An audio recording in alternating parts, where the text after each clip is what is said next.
Yes, please. Mr. President, you talk a lot about if you win, there are going to be tens of millions of Harris supporters who are going to be upset. What would your plan be to reach out to those people, bring them in? What would your message be? Well, it'll be just that. We want to bring everybody in. We want to be very inclusive, and we will be very inclusive. We have a great country, but we have a country that's in trouble. It's in big trouble in many ways, and we have to straighten it out. We have crime is through the roof. We have people pouring through our borders that are not exactly perfect. They come out of prisons. 13,000 people convicted of murder.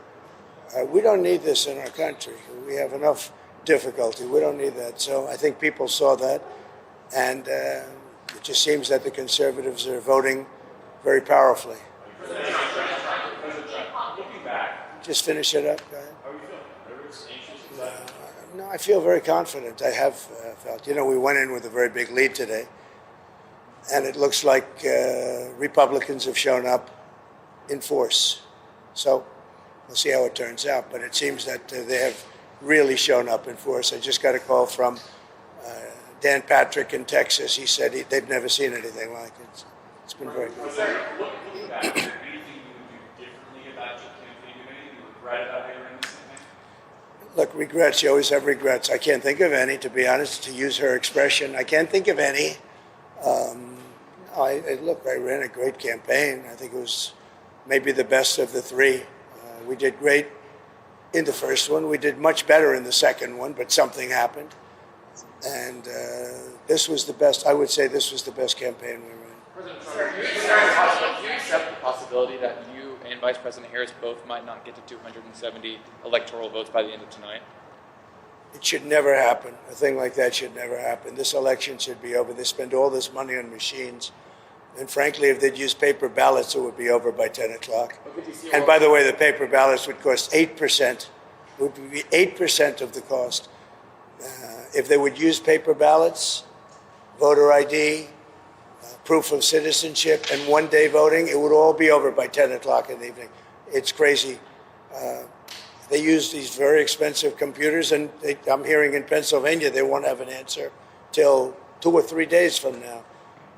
I think it's an absolute outrage if that's the case. Now, maybe it'll be later, but it's paper ballots in France. They went paper ballots because the mail-in was not working. It was corrupt. And in France, they went paper ballots. And at 10 o'clock in the evening, they had 37 million votes counted and done. They had a winner, they had a loser. And in this country, I mean, I'm just hearing that in certain states, it's going to be a long time, and it won't even be close. It won't even be that close. They say, I'm going to win the state, but it's going to take a long time to certify it. Could you see a world where you don't declare victory tonight?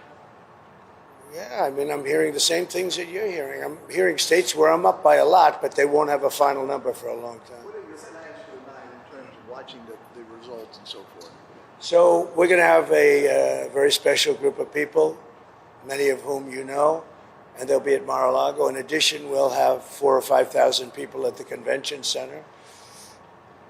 On the assumption I win, I mean, I don't know if something else happens. I don't know what's going to happen in terms of declaring victory, but if in normal times I would go over to the convention center, let's say at 10 o'clock or 11 o'clock or something, but I just don't know. It looks like we have a very substantial lead. It looks like we have many more Republicans voting today than Democrats, so if you have a lead and we have a bigger vote, that means you're doing very well, but they have to call a winner. They should, and they should call a winner, yes. against it and also Melania. Just stop talking about that. Go ahead. Are you people the most significant